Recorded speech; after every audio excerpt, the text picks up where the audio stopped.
तो स्वागत है दोस्तों एक बार फिर से आपके अपने YouTube चैनल वाई के क्लासेस में। मैं योगेश आपके सामने लेकर आ गया हूँ एक और नई वीडियो।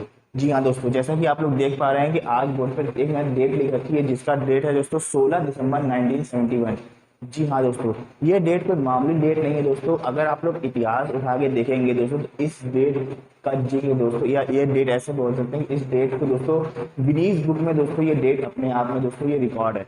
भारत के नाम दोस्तों ये रिकॉर्ड है, और ये रिकॉर्ड कैसे बना दोस्तों आज मैं इसी के बारे में आपको बताने वाला हूँ।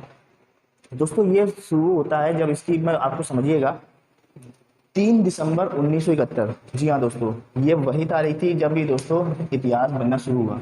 3 दिसंबर 1971।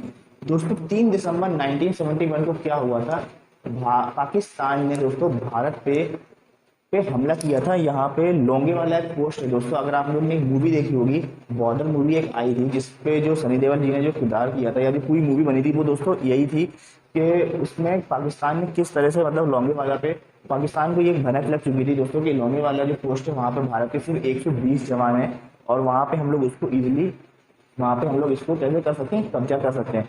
तो वहाँ पे उस तरह से उन्होंने दोस्तों वहाँ पे अटैक किया, और सिर्फ 120 जवान के साथ दोस्तों उस समय जो लोंगेवाला पोस्ट की जो कप्तानी संभाले हुए थे जो थे मेजर कुलदीप सिंह चांदपुरी, जिन्होंने बहुत ही अपना अच्छा बहादुरी का परिचय दिया था दोस्तों। बहादुरी के साथ साथ दोस्तों आप यकीन मानिए उन्होंने अपना दिमाग का भी बहुत अच्छा परिचय दिया था। उन्होंने इस हद तक उनको बेवकूफ़ बनाया कि उनको 4 से 5 घंटे से दोस्तों उनको सिर्फ समझने में लग गया कि आखिर ये है क्या। ठीक है, और दोस्तों वो लोग उस पोस्ट पर कब्जा नहीं कर सके, और 3 दिसंबर को दोस्तों पाकिस्तान ने हमला जरूर किया था, लेकिन 4 दिसंबर को दोस्तों उनको मुंह दिखानी पड़ी, और 4 दिसंबर की सुबह इंडियन एयरफोर्स ने दोस्तों उन पे हमला कर दिया, और उसके बाद उनको वहां पे खत्म कर दिया। 4 दिसंबर के बाद दोस्तों 5 दिसंबर को इंडियन नेवी ने दोस्तों कराची बंदरगाह पे हमला कर दिया। कराची बंदरगाह का हमला इतना जबरदस्त था कि कई दिनों तक दोस्तों वहां पे मतलब आग लगी रही। ठीक है, तो ये दोस्तों वजह क्या थी, इसकी वजह क्या थी, आखिर ये हुआ क्यों दोस्तों, इसका मैं बताता हूँ। 25 मार्च 1971। जी हाँ दोस्तों, याद रखिएगा 25 मार्च 1971। दोस्तों ये वो तारीख है जब बांग्लादेश ने अपने आप को स्वतंत्र घोषित किया था। जो शेख मुजीबुर रहमानी थे उन्होंने बांग्लादेश को स्वतंत्र राज्य घोषित किया। एक्चुअली 1947 में जब पाकिस्तान भारत से अलग हुआ तो उस समय पाकिस्तान के 2 राज्य बने, एक पश्चिमी पाकिस्तान और एक पूर्वी पाकिस्तान। आज जो बांग्लादेश के नाम से जाना जाता है वो पूर्वी पाकिस्तान था, उसका नाम पहले पूर्वी पाकिस्तान था। दोस्तों उस समय 25 मार्च 1971 को जब पूर्वी पाकिस्तान अपने आप को उसने अपने आप को स्वतंत्र अपना देश बनाया, तो उसके बाद भी दोस्तों वहां पे अत्याचार कम नहीं हुए। मतलब पाकिस्तानी जो सेना थी उसके अत्याचार इतने हद तक बढ़े थे कि मतलब घरों के अंदर घुस के लूटपाट, हर तरह की लूटपाट दोस्तों। अब आप लोग अंदाजा लगा सकते हैं हर तरह की लूटपाट से मेरा क्या मतलब है। तो दोस्तों बांग्लादेश ने क्या किया, भारत से मदद मांगी। भारत उस समय जो भारत की जो प्रधानमंत्री थी श्रीमती इंदिरा गांधी जी थी, तो उन्होंने क्या किया, लेफ्टिनेंट हमारे उस समय जो लेफ्टिनेंट जनरल थे निर्मल जीत सिंह अरोड़ा जी, हाँ जी हाँ निर्मल जीत सिंह अरोड़ा जी थे दोस्तों। तो उन्होंने क्या किया, उन्होंने भारत को बांग्लादेश की मदद बिल्कुल किया। भारत ने बांग्लादेश की मदद करने के लिए तैयार हो गया। ये बात दोस्तों पाकिस्तान की समझ नहीं है, इसी वजह से दोस्तों यहाँ पे उन्होंने हमला किया। भारत यहाँ पे दोस्तों डिफेंसिव मोड पे था, यहाँ पे भी दोस्तों डिफेंसिव मोड पे था, और यहाँ पे अटैकिंग मोड पे था। भारत पाकिस्तान ये बात बहुत अच्छी तरह से जानता था कि यहाँ पे उसकी सिपाही कम है, हम लोग इसको इजीली यहाँ पे हम लोग उसको क्या कर सकते हैं, टेक ओवर कर सकते हैं। लेकिन दोस्तों ऐसा हुआ नहीं। अब बात करते हैं, अब जब यहाँ पे पाकिस्तान को हारना पड़ा तो भारत अब खुल के सामने आ गया। अब पूरी तरह से मतलब खुल के बांग्लादेश की मदद करने लगा, क्योंकि लड़ाई छिड़ चुकी दोस्तों। युद्ध का 3 दिसंबर को दोस्तों याद रखिएगा, 3 दिसंबर को पाकिस्तान ने भारत पे पहला हमला किया, और 4 दिसंबर को ही दोस्तों लोंगेवाला पोस्ट में वो हमला मतलब वो छोड़ के उसको भागना पड़ा, वो कर ही नहीं पाया कब्जा उसको। वो 4 दिसंबर को इंडियन आर्मी और इंडियन एयरफोर्स ने उसको दूर गिरा दी। 5 दिसंबर को इंडियन नेवी ने कराची बंदरगाह पे हमला करके कराची बंदरगाह को तबाह कर दिया बुरी तरह से। अब पाकिस्तान घबरा गया। पाकिस्तान ने कहा कि अगर हमको पूरी पाकिस्तान को बचाना है जाने से, तो हमें कुछ करना होगा। तो उनको पता था कि दोस्तों जो भारत जो है वो जो बांग्लादेश की जो मदद कर रहा है दोस्तों, वो कैसे कर रहा है। यहाँ पे दोस्तों उस समय जो बांग्लादेश की जो मदद थी दोस्तों, यहाँ पे एक जहाज है दोस्तों उस समय साउथ एशिया का सबसे बड़ा जहाज दोस्तों उसको माना जाता था, आईएनएस विक्रांत दोस्तों नाम है।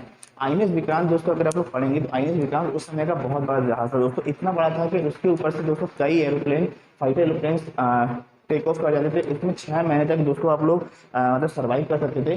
तो किस पाकिस्तान को पता था कि दोस्तों ये अगर अगर हम इसको खत्म कर देते, आईएनएस विक्रांत को अगर हम खत्म कर देते हैं तो हम लोग इसको बचा ले जाएंगे, पूरी पाकिस्तान को हम लोग इसको बचा ले जाएंगे। तो दोस्तों उन्होंने क्या किया पाकिस्तान ने, अब पाकिस्तान को किसी भी हालत में इसको खत्म करना था। अब पाकिस्तान को खत्म करने के लिए इसको खत्म करने आईएनएस विक्रांत खत्म करने के लिए उन्होंने जो शिप भेजी उसका नाम था पीएनएस गाजी। जी हाँ दोस्तों याद रखिएगा, पीएनएस गाजी। पीएनएस गाजी मतलब पाकिस्तानी नेवल शिप, इसको कहते हैं पाकिस्तानी नेवल शिप। दोस्तों ये वो जो पीएनएस गाजी वो थी, एक मूवी भी दोस्तों एक आई थी पीएनएस गाजी, गाजी अटैक आई थी दोस्तों, ये भी उसी पे आधारित थी दोस्तों। जो पीएनएस गाजी ये वो शिप थी जो आईएनएस विक्रांत को दोस्तों डुबो सकती थी। ये बात दोस्तों इंडिया की खुफिया एजेंसी को भनक लग गई कि भाई पाकिस्तान जो पीएनएस गाजी है वो आईएनएस विक्रांत को डुबाने आ रहा है। दोस्तों ये कहाँ से आ सकती थी, ये यहाँ से तो आएगी दिमाग नहीं, वो सीधी सी बात है, वो यहीं से आएगी, अरब सागर से होते हुए बंगाल की खाड़ी में उसको डुबोना था। ये उसको आदेश मिला हुआ था कि आप इधर से जाओ और आईएनएस विक्रांत को खत्म करो, क्योंकि आईएनएस विक्रांत दोस्तों अगर डूबता है तो हमारा युद्ध में बने रहना दोस्तों मतलब कि हमारे लिए बहुत बड़ी जीतना बहुत ही मुश्किल हो जाता उस वक्त। तो दोस्तों आईएनएस विक्रांत को हमको किसी भी हाल में बचाना था। तो और पीएनएस गाजी को दोस्तों ये इसके पास इतनी क्षमता थी कि ये आईएनएस विक्रांत को डुबो सकता था। तो इस समय दोस्तों इसको जब ये यहाँ पहुंचा तो इस समय इंदिरा गांधी थोड़ा सा टेंशन में आ गई कि कैसे इसको बचाया जाए।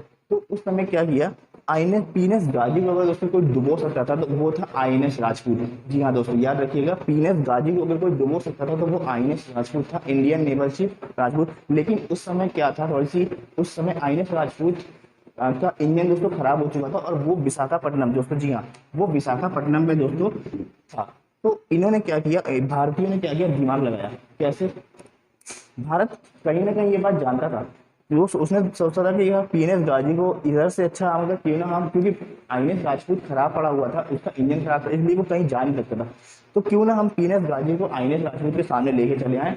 तो अब ऐसा भी मुश्किल नहीं था दोस्तों कि कोई ये कैसे इसके सामने आएगा, तो इसके लिए भारतीय ने कैसे दिमाग लगाया, वो भारतीय दोस्तों बहुत अच्छी तरह से ये बात जानते थे कि भारत में पाकिस्तान के जासूस हैं और जो पल पल की खबर दोस्तों पाकिस्तान पहुंचाते रहते हैं। तो उन्होंने क्या किया, इसी चीज का पूरा पूरा फायदा उठाया। उन्होंने क्या किया, विशाखापट्टनम में क्या किया, ये अफवाह फैला दी कि यहाँ पे बहुत बड़ा जहाज आने वाला है, बहुत बड़ा जहाज आने वाला है, उसमें यहाँ पे मतलब खाने पीने का सामान लेने, और वहाँ पे ट्रकों के हिसाब से दोस्तों वहाँ पे अंडे ब्रेड और खूब सारे मतलब सामान उतरने लगा, यहाँ पे आईएनएस विक्रांत आने वाला, ऐसा करके उन्होंने अफवाह फैला दी। अब ये अफवाह दोस्तों पाकिस्तान पहुंच गई।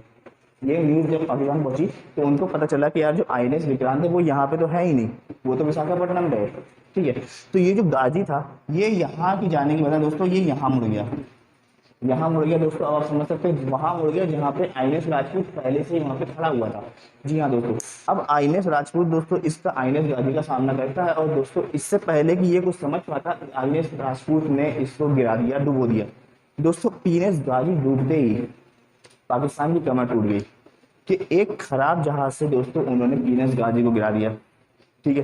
तो दोस्तों अब पाकिस्तान का दिमाग खराब हो गया, वो पूरी तरह से मतलब उसका जो मनोबल था जो उसका मोरल बिल्कुल डाउन चला गया कि उसका पीएनएस एक ही जो उसको उम्मीद थी अगर वो आईएनएस विक्रांत को गिरा देता है तो ही दोस्तों ये इसको पूरी पाकिस्तान को बचा पाएगा, अदरवाइज बचाना ना संभव था, क्योंकि भारत पूरी तरह से बांग्लादेश के सपोर्ट में आ चुका। तो बांग्लादेश की जो उस समय की जो मुक्ति वाहिनी दोस्तों याद रखिएगा, मुक्ति वाहिनी जो सेना थी, ये एग्जाम में दोस्तों बहुत पूछा जाता है, मुक्ति वाहिनी, ये भी अब इसको कोई भी मतलब परेशानी नहीं हो रही थी। पहले क्या था कि ये एक गुट था जो मतलब पाकिस्तानी सिपाहियों से लड़ रहा था, लेकिन जब भारत का सपोर्ट इसको पूरी तरह से मिलने लगा तो अब इसको कोई समस्या नहीं हो रही थी।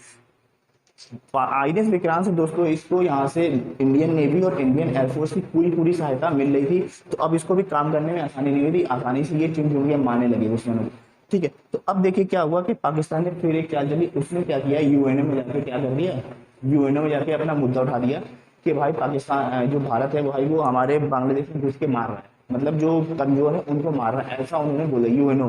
दोस्तों याद रखिएगा यूएनओ 5 राज्यों का मतलब एक संगठन है दोस्तों, और उसमें अगर कोई अंतर्राष्ट्रीय मुद्दे इस तरह से उठते हैं तो दोस्तों हम लोग इसमें ये लोग जाके इसमें समझौता करवाते हैं। तो पाकिस्तान ने ये उसमें ऐसा मुद्दा रखा, लेकिन जब उस समय दोस्तों रशिया ने हमारा बहुत साथ दिया, रशिया ने मना कर दिया। अगर यूएनओ की दोस्तों खासियत है कि अगर कोई भी देश अगर किसी प्रस्ताव को ठुकरा देता है तो वो वीटो लगा देता है। दोस्तों रशिया ने क्या किया, वीटो लगा दिया। दोस्तों इसके बारे में हम किसी और वीडियो में बनाएंगे दोस्तों, वीटो क्या होता है। देखिए फिलहाल ये समझिए कि वीटो क्या होता है, कि वीटो एक मतलब कि किसी भी प्रस्ताव में अगर 5 में से अगर पांचों उसको एक्सेप्ट करते हैं तो ठीक है, अगर किसी एक भी देश उसको मंजूर नहीं करता दोस्तों तो वो वीटो कर देता है, मतलब खारिज कर देता है, तो वो दोस्तों प्रस्ताव खारिज हो जाता है। तो रशिया ने क्या किया, पाकिस्तान के वो प्रस्ताव को खारिज कर दिया कि भाई ऐसा कुछ भी नहीं है, भारत ने कोई भी तुम्हारी तरफ से हमला नहीं किया, वो सिर्फ तुमने पहले हमला किया 3 दिसंबर को, तो भारत ने हमला किया और वो ऐसा कर रहा है। ठीक है, अब पाकिस्तान दोस्तों वहां से भी उसका और मोरल डाउन हो गया कि यूएनओ की तरफ से भी उसको कोई मतलब कि सहूलियत नहीं मिली। अब पाकिस्तान के पास सिर्फ एक ही रास्ता बचा था, उसने क्या किया, अमेरिका के पास गया और उसने उसको बोला कि भाई अब तुम ही हमारी मदद कर सकते हो। तो अमेरिका ने क्या किया, अमेरिका ने पाकिस्तान की मदद करने के लिए अपना 7वां बेड़ा, दोस्तों याद रखिएगा 7वां बेड़ा इंडियन नेवी को उस समय का बहुत बड़ा मतलब जो नेवी का जो उसको कहते हैं फाइटिंग का जो था, 7वां बेड़ा बहुत बड़ा जहाज था। वो इस तरह चलता था जैसा कि आप लोग इमेज में देखेंगे, ठीक है। वो 7 जहाजों के हमेशा साथ चलता था, बहुत बड़ी आईएनएस विक्रांत से दोस्तों बहुत बड़ा था वो, ठीक है, भेज दिया, ठीक है। लेकिन अब इस समय जब इंदिरा गांधी जब ये पता चला तो वो उनको थोड़ा सा वो और टेंशन में आ गई कि यार अब कैसे होगा, क्योंकि आईएनएस विक्रांत को बचाना बहुत जरूरी था, क्योंकि ये डूबता है तो फिर हमारे लिए बहुत मुश्किल हो जाएगा युद्ध को जीतना। तो उन्होंने फिर याद आया कि अगर कि हमने भी तो एक समझौता रूस से किया है कि अगर पाकिस्तान अमेरिका की मदद ले सकता है तो हम भी तो रूस की मदद ले सकते हैं। तो उन्होंने रूस से मदद ली, तो और रूस ने उसमें मदद की भी। उस समय दोस्तों जो सच्ची दोस्ती जो निभाई थी वो रूस ने निभाई थी। अगर जैसे ही जब रूस को पता चला तो रूस ने अपना 40वां बेड़ा भारत के सपोर्ट में भेज दिया, और इससे पहले कि वो यहाँ पहुंच पाते दोस्तों रूस का 40वां बेड़ा पीएनएस आईएनएस विक्रांत के दोस्तों आगे आगे खड़ा हो चुका था, ठीक है। तो रूस और यहाँ से दोस्तों रूस की एयरफोर्स भी दोस्तों उसकी पूरी मदद करने लगी थी।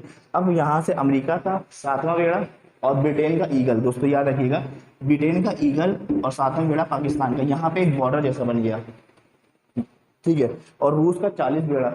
अब इन दोनों में दोस्तों यहाँ पे उन्होंने क्या किया था कि रूस ने आईएनएस विक्रांत के आगे आके अपना खड़ा हो गया और उसने बोला कि भाई अगर तुमने हमारे आईएनएस विक्रांत की तरफ हमला होता है तो रूस इससे अपने ऊपर हमला समझ लेगा और जिसका जवाब फिर तुम्हें देना होगा।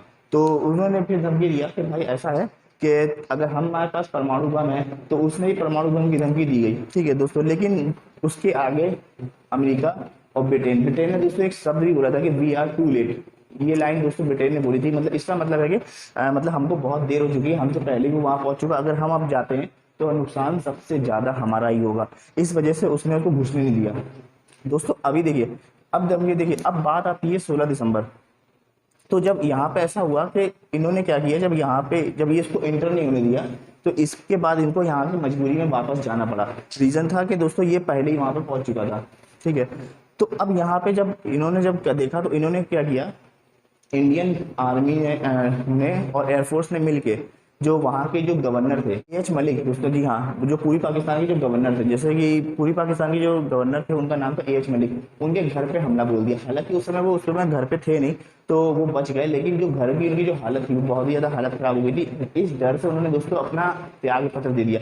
सोचिए एक चीज, जब भारत ने हमला किया तो उन्होंने अपना डर के मारे त्याग पत्र दिया। गवर्नर कौन होता है, जैसे भारत के कई सारे राज्य हैं, उस समय पाकिस्तान का एक राज्य था ये, तो हर एक राज्य में गवर्नर होते हैं, तो गवर्नर के उन्होंने त्याग पत्र दे दिया कि भाई जान रहेगी तो बहुत सी नौकरी हम कर लेंगे। तो उन्होंने अब भारत के पास अब सीधा भारत आर पार की लड़ाई को उतर आया था। अब भारत ने क्या किया, भारत ने मनोवैज्ञानिक दबाव बनाने की कोशिश की। भारत ने क्या किया, भारत ने अपने एयरफोर्स की हेल्प से दोस्तों 5000 एयर ड्रॉप दोस्तों यहाँ पे करवा दिए। 5000 एयर ड्रॉप दोस्तों, जी हाँ। लेकिन उसमें खास बात यह थी, उसमें सिपाहियों की संख्या कम थी और पुतले बहुत ज्यादा थे। जी हाँ दोस्तों, पुतलों की संख्या बहुत ज्यादा थी। लेकिन न्यूज ये बात सिर्फ आर्मी जानती थी और कोई नहीं। लेकिन न्यूज में इस तरह से मीडिया फ्लैश हुई कि उन्होंने इस तरह से दिखाया कि भाई भारत ने पूरी पाकिस्तान के ऊपर 5000 एयर ड्रॉप कराए हैं। ये सुन के भाई पाकिस्तान का मनोबल बिल्कुल डाउन हो गया कि भाई अब क्या होगा, ठीक है। तो इस चीज का फायदा अब पूरी तरह से भारत ने उठाया कि भाई इसका मनोबल पूरी तरह से, जब इसको पूरा दबाव बना लिया तो अब भारत ने बोला कि अब हम आर पार की लड़ाई करेंगे, और इंडियन एयरफोर्स ने पूरी तरह से इस पर हमला बोल दिया। और जो मियाँ जी थे पाकिस्तान के, उनको सिर्फ आधे घंटे का समय दिया गया कि अब आपके पास 30 मिनट का समय है, या तो समर्पण कीजिए या फिर इसका जो हमारा जो हमला है वो 10 गुना और ज्यादा तेज कर दिया जाएगा। तो दोस्तों क्योंकि उस समय ये भी था कि जो ये मुद्दा जो हमारा था ये अंतर्राष्ट्रीय मुद्दा होने लगा था, और भारत भी चाहता था कि युद्ध को अब रोक दिया जाए। लेकिन तो क्योंकि इसका रीजन ये था कि जो पीएनएस गाजी था दोस्तों, ये अमेरिका का ही दिया हुआ शिप था। आपको याद होगा पीएनएस गाजी जो था ये भारत अमेरिका ने ही पाकिस्तान को दिया था। और क्योंकि पाकिस्तान का ये जो पीएनएस गाजी को एक आईएनएस राजपूत जो एक खराब जहाज से गिरा दिया, तो ये उसने अपनी नाक पे ले ली थी, मतलब अमेरिका की बहुत किरकिरी हुई। ठीक है, और उसका जो सातों बेड़ों को भी घुसने नहीं दिया गया। ब्रिटेन का जो ईगल था उसको भी घुसने नहीं दिया। तो ये बहुत ज्यादा किरकिरी अमेरिका और ब्रिटेन की हो रही थी। तो अब ये अंतर्राष्ट्रीय मुद्दा बन रहा था, इसलिए भारत भी ये चाहता था कि इस युद्ध को खत्म किया जाए। तो उन्होंने क्या किया, भारत पाकिस्तान को सीधा सीधा बोला कि भाई तुम्हारे पास आधे घंटे हैं, आप या तो समर्पण कीजिए या हम अपना हमला 10 गुना तेज कर देंगे। उन्होंने आत्मसमर्पण के अलावा और कोई रास्ता नहीं था।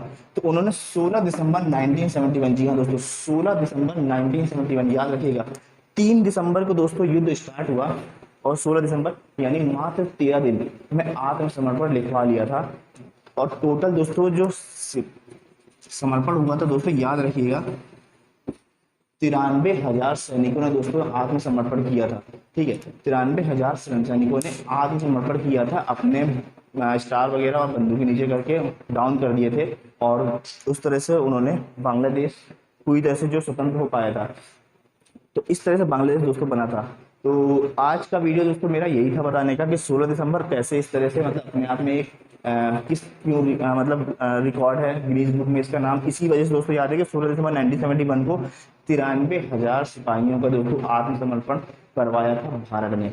जी हाँ दोस्तों, तो आपको ये हमारा वीडियो कैसा लगा हमें कमेंट सेक्शन में दोस्तों जरूर बताइएगा। आज की वीडियो में इतना ही, जल्दी मिलते हैं एक नई वीडियो में एक और नए टॉपिक के साथ। जब तक के लिए बाय बाय दोस्तों, जय हिंद।